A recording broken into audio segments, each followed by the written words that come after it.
Dear students আসসালামু আলাইকুম। আজকের এই ভিডিওতে আমি ঢাকা ইউনিভার্সিটির ইউনিটে পর্যায়ভিত্তিক গতি চ্যাপ্টার হতে যে কোয়েশ্চেনগুলো এসেছিল সেগুলোর শর্টকাট অ্যানালাইসিস আজকে আমি আপনাদের সাথে শেয়ার করব। সো আপনি ভিডিওটি না টেনে শেষ পর্যন্ত কন্টিনিউ করবেন, আশা করি অনেক উপকৃত হবেন।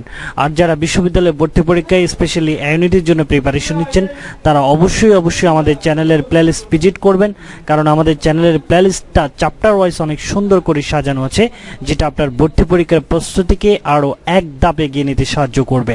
চলুন তাহলে শুরু করি। Okay, let's solve the first question. কোয়েশ্চেনটা দেখেন, একটি তারের ভেতর দিয়ে সাইনোসাইডাল তরঙ্গ প্রবাহিত হলে তারের কণার সর্বোচ্চ দ্রুতি হয় বিএস। তারের একটি কণার সরণ সর্বোচ্চ সরণের অর্ধেক হলে ওই কণার দ্রুতি হলো। এই কোয়েশ্চেনটা ঢাকা ইউনিভার্সিটি 18-19 অ্যাডমিশন টেস্টে এসেছিল।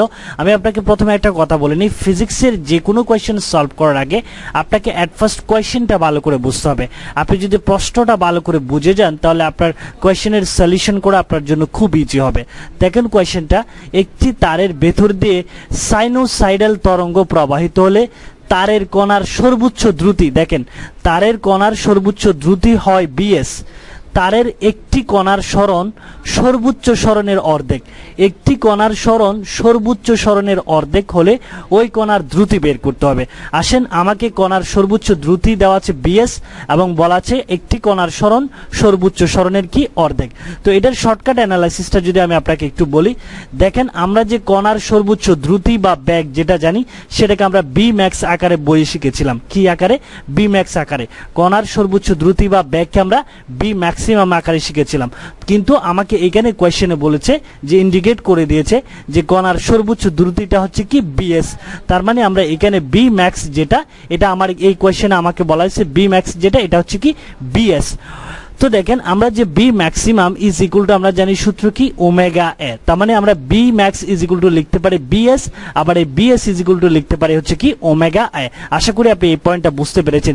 এই জিনিসটা আমি আপনাকে বুঝিয়েছি। দেখেন কোয়েশ্চেনের এই পয়েন্ট থেকে আমাকে বলা হচ্ছে তারের কণার সর্বোচ্চ দ্রুতি হচ্ছে কি বিএস। তো আমরা বইয়ে যেটা পড়েছিলাম সেটা হচ্ছে সর্বোচ্চ দ্রুতি বা সর্বোচ্চ বেগকে আমরা বি ম্যাক্স দিয়ে প্রকাশ করতাম, বাট আমার এই কোয়েশ্চেনের সর্বোচ্চ দ্রুতি বা বেগকে প্রকাশ করা হয়েছে কি দিয়ে?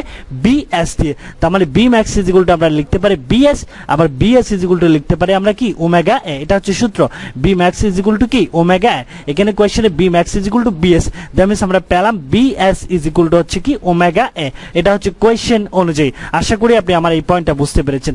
দেন নেক্সট, এই কোয়েশ্চেনের এই প্রশ্নের সেকেন্ড আরেকটা জিনিস আপনাকে বলা হয়েছে, সেটা হচ্ছে দেখেন তারের একটি কণার সরণ, তারের যে কোনো একটা কণার সরণ হচ্ছে সর্বোচ্চ সরণের অর্ধেক। দেখেন সর্বোচ্চ সরণের কি অর্ধেক। এখন আসেন, এটার জন্য আপনাকে একটা পয়েন্ট মাথায় রাখতে হবে। পয়েন্টটা হচ্ছে এই যে দেখেন আমি নোট আকারে আপনাকে জিনিসটা লিখে দিয়েছি। সর্বোচ্চ সরণকে বলা হয় হচ্ছে বিস্তার। সর্বোচ্চ সরণকে কি বলা হয়? বিস্তার বলা হয়। এই পয়েন্টটা মাথায় রাখবেন। তাহলে আমরা যদি বিস্তারকে এ ধরি, বিস্তার হচ্ছে কত? এ। তো আমাকে বলা হয়েছে দেখেন কোয়েশ্চেনে কণার একটি কণার সরণ হচ্ছে সর্বোচ্চ সরণের অর্ধেক। তা আমি বললাম যে সর্বোচ্চ সরণ মানে হচ্ছে বিস্তার, তার মানে কণার সরণটা হচ্ছে কি বিস্তারের অর্ধেক। আশা করি আপনি আমার পয়েন্টটা বুঝতে পেরেছেন। তাহলে আমরা যদি বিস্তার ইজ ইকুয়াল টু যদি এ হয়, তার মানে সরণ ইজ ইকুয়াল টু সরণ হবে এক্স ইজ ইকুয়াল টু হবে হচ্ছে এ বাই 2। কারণ কেন? কারণ আমার কোয়েশ্চেনে বলেছে কণার যে কোনো একটা কণার সরণ হচ্ছে সর্বোচ্চ সরণের অর্ধেক। তো সর্বোচ্চ সরণ মানে হচ্ছে বিস্তার, তার মানে কণার সরণ হচ্ছে বিস্তারের অর্ধেক। তাহলে যদি বিস্তার এ হয় তাহলে সরণ এক্স ইজ ইকুয়াল টু আমরা পাচ্ছি এ বাই 2। আশা করি আপনি আমার এই পয়েন্টটা বুঝতে পেরেছেন। দেন আমাকে কোয়েশ্চেনে কি বলেছে দেখেন, ওই কণার দ্রুতি বের করতে হবে। তাহলে কণার দ্রুতি আমরা একটা সূত্র জানি, দেখেন এই সূত্রটা, কণার দ্রুতি বি ইজ ইকুয়াল টু হচ্ছে omega root over a square minus কি বলেন তো ভাইয়া? X square. এই যে দেখেন এখানে যে আমরা সরণ এক্স এর মানটা পেয়েছি এ বাই 2, জাস্ট এখানে আমরা মানটা বসিয়ে দিব। তাহলে কি পাচ্ছি দেখেন omega root over a square, তার মানে এক্স এর মান পেলাম এ বাই 2, তার মানে এটা হবে এ বাই 2 স্কোয়ার। আপনি যদি কাজ করেন omega root over a square, এটা হবে মাইনাস এ স্কোয়ার বাই কত? 4। আপনি যদি কাজ করেন তাহলে যেটা পাবেন ওমেগা, তাহলে এটা পাবেন হচ্ছে 3a² ডিভাইডেড 4, আপনি যদি বিয়োগ করেন সরাসরি এ মানটা পাবেন, ওমেগা √3a² ডিভাইডেড কত 4। আপনি যদি বর্গমূলটা করে নেন তাহলে পাবেন হচ্ছে ওমেগা, এটা পাবেন হচ্ছে √3/2a। দেখেন আপনি যদি আরেকটু সাজিয়ে লেখেন তাহলে জিনিসটা পাবেন ওমেগা a √3/2। তো দেখেন কোয়েশ্চেনের ফার্স্ট পয়েন্টে আমরা একটা জিনিস পেয়েছিলাম, বি ম্যাক্স বা বিএস ইজ ইকুয়াল টু হচ্ছে কি ওমেগা a। এই যে এই জাস্ট ওমেগা এর জায়গায় আপনি বিএসটা বসিয়ে দেন, তাহলে বিএস √3/2। তার মানে আমার কণার দ্রুতি বা ব্যাগ জিনিসটা বি এর মানটা হচ্ছে কত, বিএস √3/2। আশা করি আপনি আমার এই সলিউশনটা বুঝতে পেরেছেন। আমি আপনাকে এই জিনিসটা দিয়ে যেটা বোঝাতে চাচ্ছি সেটা হচ্ছে আপনাকে ফিজিক্সের যে কোনো কোয়েশ্চেন ব্যাংক সলভ করার আগে আপনার কোয়েশ্চেনটা ভালো করে বুঝতে হবে, কোয়েশ্চেনের পয়েন্টগুলো আপনাকে ভালো করে বুঝতে হবে। যদি আপনি কোয়েশ্চেনের পয়েন্টগুলো ভালো করে বুঝতে পারেন তাহলে ইজিলি এই টাইপের যে কোনো কোয়েশ্চেন আপনি সলভ করতে পারবেন। এখানে অনেকেই জিনিসটা ভুল করেন, সর্বোচ্চ সরণ জিনিসটা কি সেটা অনেকেই জানেন না। তো মনে রাখবেন সর্বোচ্চ সরণটা হচ্ছে কি মূলত বিস্তার। আশা করি আপনি আমার এই সলিউশনটা বুঝতে পেরেছেন। দ্যাটস ওয়াই আমার এই কোয়েশ্চেনের অ্যান্সার হবে কি √3bs ডিভাইডেড কত 2। ওকে, নেক্সট আরেকটা কোয়েশ্চেন সলভ করব আমরা। কোয়েশ্চেনটা দেখেন, পৃথিবী পৃষ্ঠে একটি দোলক গড়ি সঠিক সময় দেয়, গড়িটি চন্দ্রপৃষ্ঠ হলে পৃথিবী পৃষ্ঠের 1 ঘন্টা সময় চন্দ্রপৃষ্ঠে কত হবে? এই কোয়েশ্চেনটা দেখেন ঢাকা ইউনিভার্সিটি 17-18 অ্যাডমিশন টেস্টে এসেছিল। আমি আপনাকে প্রথমে বলছি ফিজিক্সের যে কোনো কোয়েশ্চেন ব্যাংক সলভ করার আগে আপনাকে প্রথমে কোয়েশ্চেনটা বুঝতে হবে। আপনি যদি কোয়েশ্চেনটা ভালো করে বুঝেন তাহলে দেখবেন ইজিলি এই কোয়েশ্চেনগুলোর সলিউশন করা যায়।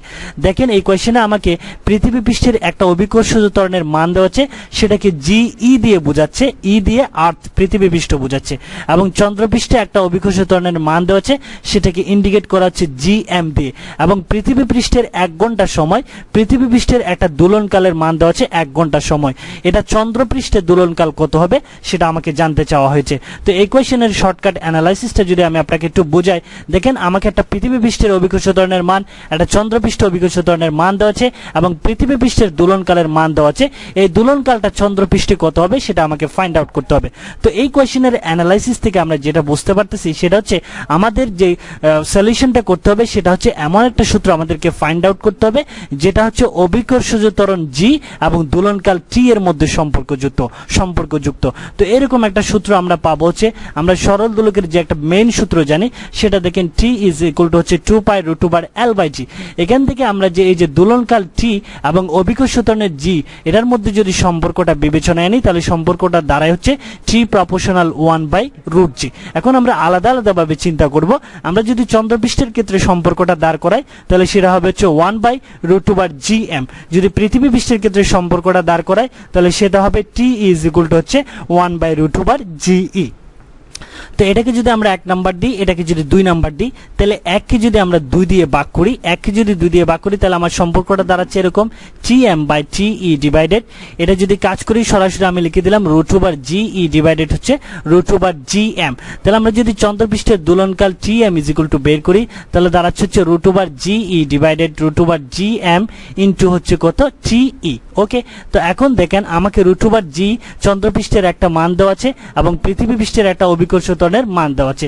সেটা দেখেন পৃথিবী পৃষ্ঠেরটা হচ্ছে 9.8 আর চন্দ্রপৃষ্ঠেরটা হচ্ছে 1.6 এবং সময়টা দেওয়া আছে পৃথিবী পৃষ্ঠের 1 ঘন্টা।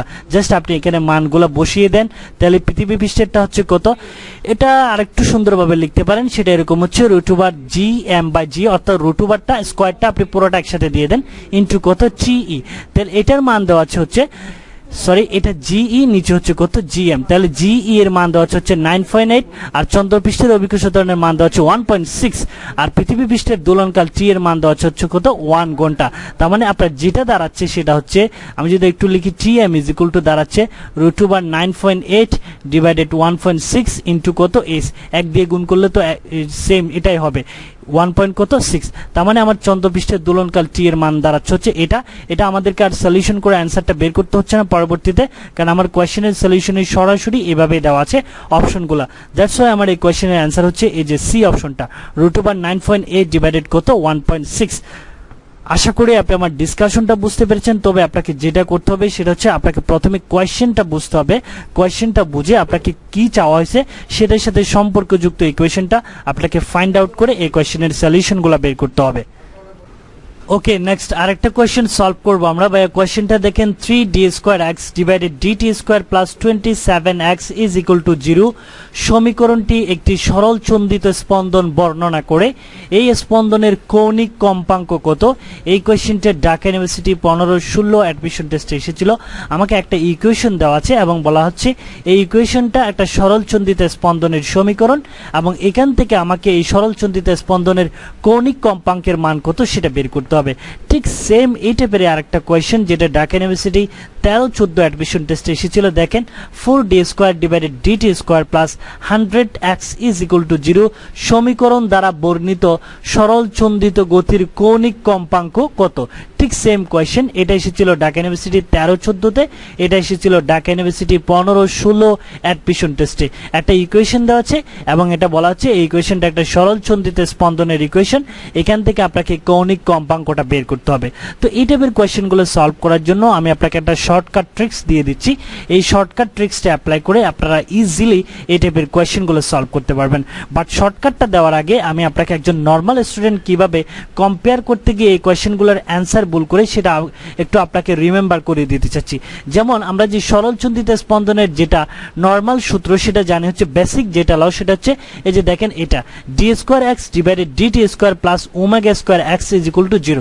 নর্মাল স্টুডেন্ট আপনারা যেটা করেন সেটা হচ্ছে এই যে বেসিক সরল চন্দিত স্পন্দনের যে সমীকরণটা আছে দেখেন d² x divided dt² plus ω² is equal to 0 এই ইকুয়েশনের সাথে আপনার কোয়েশ্চেনে যে ইকুয়েশনটা দেওয়া আছে সেটার সাথে কম্পেয়ার করেন। যেমন সাপোজ মনে করেন আমার এই ইকুয়েশনটা দেওয়া আছে 4d² divided dt² plus 100x is equal to 0।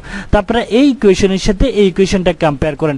But আপনি যদি একটু ভালো করে দেখেন এই যে যেটা বেসিক ইকুয়েশন এটার সাথে আমার কোয়েশ্চেনে যে ইকুয়েশনটা দেওয়া আছে এটা কিন্তু সেম না। একটু ভালো করে খেয়াল করলে আপনি বুঝতে পারবেন কেন সেম না। সেটা হচ্ছে এই যে দেখেন আমার যে d² x ডিভাইডেড dt² এটার পাশে কিন্তু বেসিক সূত্রতে কিছু নাই, বাট আমার কোয়েশ্চেনে যেটা দেওয়া আছে সেটাতে কিন্তু এই d² x ডিভাইডেড dt² এই টার্মের পাশে কিন্তু 4 আছে। বাট আপনি যদি কম্পেয়ার করে সরাসরি এখানে যে ω² এটা ইকুয়াল টু যদি এখানকার 100 বিবেচনা করে কোয়েশ্চেনটা সলিউশন করেন, এই যে ω² 100 এটা বিবেচনা এনে কোয়েশ্চেন সলিউশন করেন, তাহলে আপনার অ্যান্সারটা কখনোই মিলবে না। মিলবে না কেন? কারণ আপনার যেটা বেসিক সূত্র সেটার সেটাতে দেখেন d² x ডিভাইডেড dt² এই টার্মের পাশে কিছু নাই, বাট আপনার কোয়েশ্চেনে যে টার্মটা দেওয়া আছে এটার পাশে কিন্তু 4 আছে। তাহলে আপনাকে এট ফার্স্ট প্রথমে কি করতে হবে, এই 4টাকে আপনাকে সমতা বিধান করে এই dt² বাই dt² এই টার্মের পাশে এক করে তারপরে কোয়েশ্চেনটা সলিউশন করতে হবে। বাট এত ডিটেলসে না গিয়ে আমি আপনাকে একটা শর্টকাট সূত্র দিয়ে দিচ্ছি, এই শর্টকাটটা অ্যাপ্লাই করে এই সূত্রটার সাথে কম্পেয়ার করে আপনারা ইজিলি এই কোয়েশ্চেনগুলো সলভ করতে পারবেন। যেমন শর্টকাট সূত্রটা হচ্ছে আপনি এই জিনিসটা মনে রাখবেন md² x divided dt² plus হচ্ছে kx, এটা মনে রাখবেন এই সূত্রটা md² x divided dt² plus হচ্ছে কি kx। এখানে দেখেন এই যে d² x ডিভাইডেড dt² এটার আগে হচ্ছে m দেওয়া আছে, m মানে হচ্ছে কি বর, m মানে কি বর, এই যে প্লাস হচ্ছে kx এখানে k মানে হচ্ছে বল ধ্রুবক, k মানে কি বল ধ্রুবক। আপনি জাস্ট এই ইকুয়েশনটা মনে রাখবেন md² x divided dt² plus kx is equal to কত 0। তো এখান থেকে কৌণিক কম্পাঙ্কের সূত্রটা হচ্ছে কৌণিক কম্পাঙ্ক ওমেগা ইজ ইকুয়াল টু হচ্ছে √k ডিভাইডেড কত m। এই জিনিসটা আপনি মাথায় রাখবেন, omega is equal two √k divided m। এই জিনিসটা এখানে k ডিভাইডেড মানে এই যে k এর মানটা এখানে যেটা x টার্মের পাশে যে মানটা থাকবে সেই মানটাকে এই যে d² x ডিভাইডেড dt² এই টার্মের পাশে যে মানটা থাকবে সেটা দিয়ে ভাগ করে আপনার বর্গমূল করলে ইজিলি কৌণিক কম্পাঙ্কের মানটা বের হয়ে যাবে। দেখেন আমি কিভাবে এই শর্টকাটটা দিয়ে কোয়েশ্চেনগুলো ইজিলি সলভ করি। দেখেন আমাকে যে ইকুয়েশনটা দেওয়া আছে এই কোয়েশ্চেনটা যদি সলভ করি 4d² divided dt² plus 100x, তো আমি আপনাকে বলেছি compare with md² x divided dt² plus হচ্ছে কত kx ইজ ইকুয়াল টু কত 0। এই স্ট্যান্ডার্ড ফর্মুলাটার সাথে কম্পেয়ার করবেন। তাহলে এখানে m এর মান কত বলেন তো ভাইয়া 4, m এর মান কত পাচ্ছেন 4 কম্পেয়ার করে। আর এই যে k মানে কি বল ধ্রুবক, এটার মান পাচ্ছেন কত বলেন তো ভাইয়া 100, এই যে 100x এখানে kx তার মানে k মানে কত ভাইয়া 100।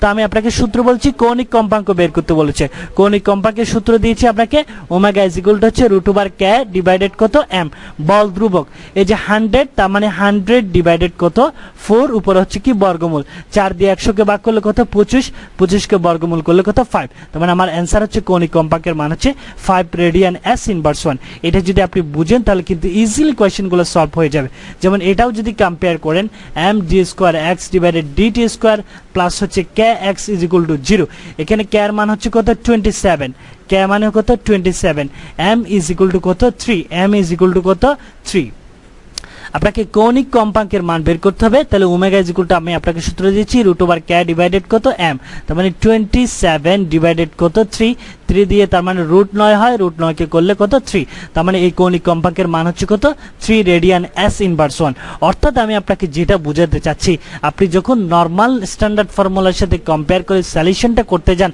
তখন কিন্তু মিস্টেক হওয়ার সম্ভাবনা আছে কোথায় মিস্টেক হবে সেটা কিন্তু আমি আপনাকে প্রথমে বলেছি কারণ এখানে কিন্তু আমাকে যে টার্মগুলো দেওয়া থাকে d স্কয়ার dt টার্মের পাশে কিন্তু একটা মান থাকে বাট আমার স্ট্যান্ডার্ড ফর্মুলা এই মানটা নাই তো আপনারা কি করেন এই যে সরাসরি ওমেগা স্কয়ার 100 বিবেচনা করে কোশ্চেনগুলো সলিউশন করেন তখন কিন্তু অ্যানসার হবে না সেজন্য আমি আপনাকে এই যে m এবং k যুক্ত একটা স্ট্যান্ডার্ড ইকুয়েশন দিয়েছি শর্টকাট এই ইকুয়েশনটার সাথে কম্পেয়ার করবেন ইকুয়েশনটা দেখেন m d square x divided dt square plus kx = 0 এখানে d স্কয়ার x dt স্কয়ারের টার্মের পাশে যেটা m থাকে এটা হচ্ছে ভর আর x সরণের পাশে যেটা থাকে k সেটা হচ্ছে বল ধ্রুবক ওইখান থেকে মানগুলো নিয়ে জাস্ট এই যে কৌণিক কম্পাঙ্ক ওমেগার সূত্র ওমেগা √k/m অর্থাৎ এই যে x এর পাশে যে মানটা থাকবে সেটাকে d স্কয়ার x dt স্কয়ারের পাশে যে টার্মটা থাকবে সেটা দিয়ে ভাগ করে বর্গমূল করলেই আপনি ইজিলি কৌণিক কম্পাঙ্ক ওমেগার মান পেয়ে যাবেন আশা করি আপনি আমার ডিসকাশনটা বুঝতে পেরেছেন ওকে নেক্সট আরেকটা কোশ্চেন সলভ করব আমরা কোশ্চেনটা দেখেন একটি আদর্শ স্প্রিং এর শেষ প্রান্তে ঝুলানো একটি বর টি পর্যায়কাল নিয়ে দেখেন এই যে টি পর্যায়কাল নিয়ে উলম্বভাবে স্পন্দিত হয় এখন স্পন্দনের হার দ্বিগুণ করা হলে নতুন দোলনকাল কত হবে এই কোশ্চেনটা ঢাকা ইউনিভার্সিটি 15-16 অ্যাডমিশন টেস্টে এসেছিল আমি আরেকবার কোশ্চেনটা আপনাকে বোঝাচ্ছি দেখেন একটি আদর্শ স্প্রিং এর শেষ প্রান্তে ঝুলানো একটি বর টি পর্যায়কাল নিয়ে উলম্বভাবে স্পন্দিত হয় এখন স্পন্দনের হার যদি দ্বিগুণ করা হয় নতুন দোলনকাল কত হবে স্পন্দনের হার দ্বিগুণ করলে নতুন দোলনকাল কত হবে আগের দোলনকাল টি বা পর্যায়কালের মান দেওয়া আছে আগের দোলনকাল বা পর্যায়কাল হচ্ছে টি এখন বলছে স্পন্দনের হারটা যদি দ্বিগুণ করেন তাহলে নতুন দোলনকাল বা নতুন পর্যায়কালটা কত হবে তো এই টাইপের কোশ্চেনটা সলভ করার জন্য আপনার শর্টকাট অ্যানালাইসিসটা হচ্ছে আপনি যদি স্প্রিং এর ক্ষেত্রে বেসিক সূত্রটা জানেন আমরা জানি স্প্রিং এর ক্ষেত্রে দোলনকাল টি এর সূত্রটা দেখেন সেটা যদি আমরা দেখি টি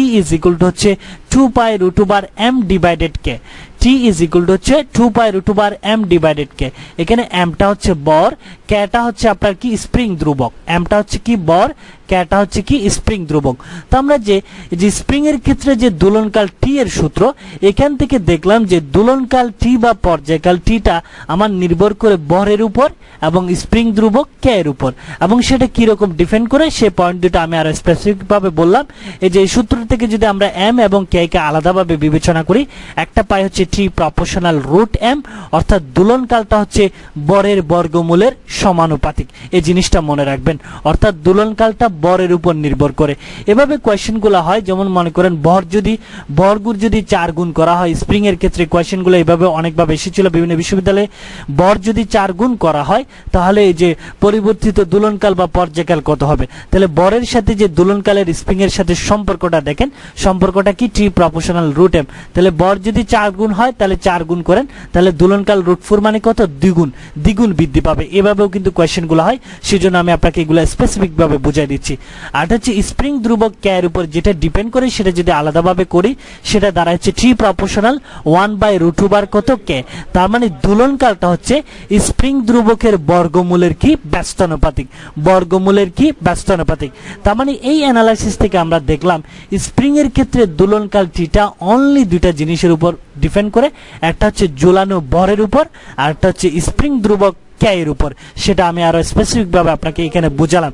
তো আমাকে এই কোয়েশ্চেনে যেটা বলা হয়েছে সেটা হচ্ছে এখানে যদি স্পন্দনের হার দ্বিগুণ করা হয় তাহলে নতুন দোলনকাল বা পর্যায়কাল কত হবে।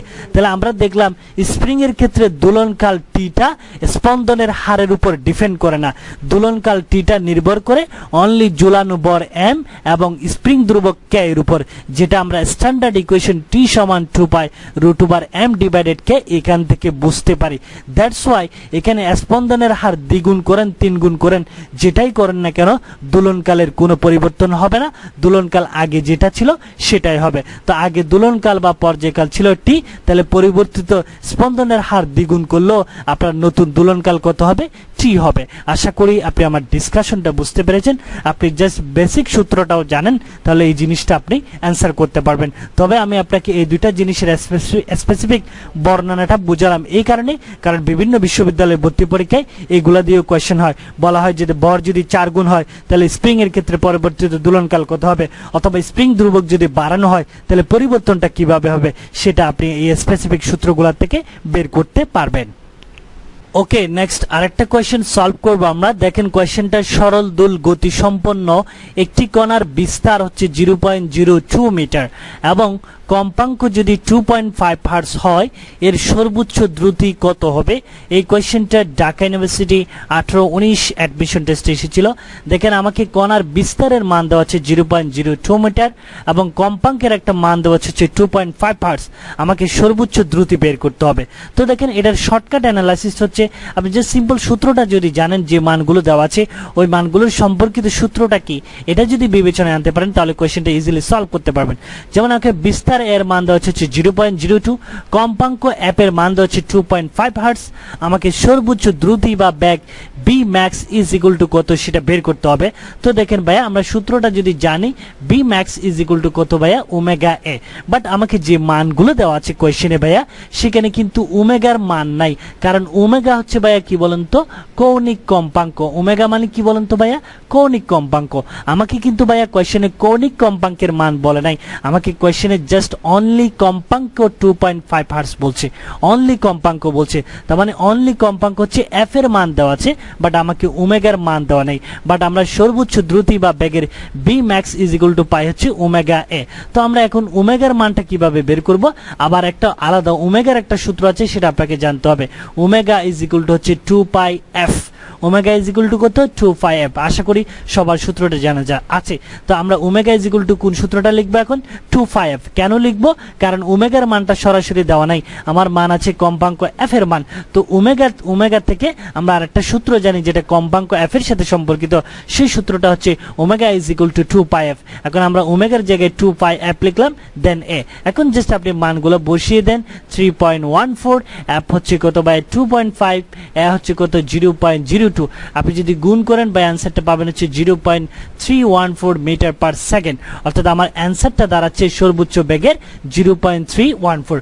অর্থাৎ এই কোয়েশ্চেনটা সিম্পল একটা কোয়েশ্চেন, আপনাকে সব মান দেওয়া আছে, ওই মানগুলো সম্পর্কিত সূত্রগুলো যদি আপনি জানেন তাহলে এই টাইপের কোয়েশ্চেনগুলো আপনি ইজিলি সলভ করতে পারবেন। দ্যাট মিনস আমার এই কোয়েশ্চেনের অ্যান্সার দাঁড়াচ্ছে সর্বোচ্চ দ্রুতি বা বেগের অ্যান্সারটা দাঁড়াচ্ছে কত, 0.314 ms ইনভার্স 1।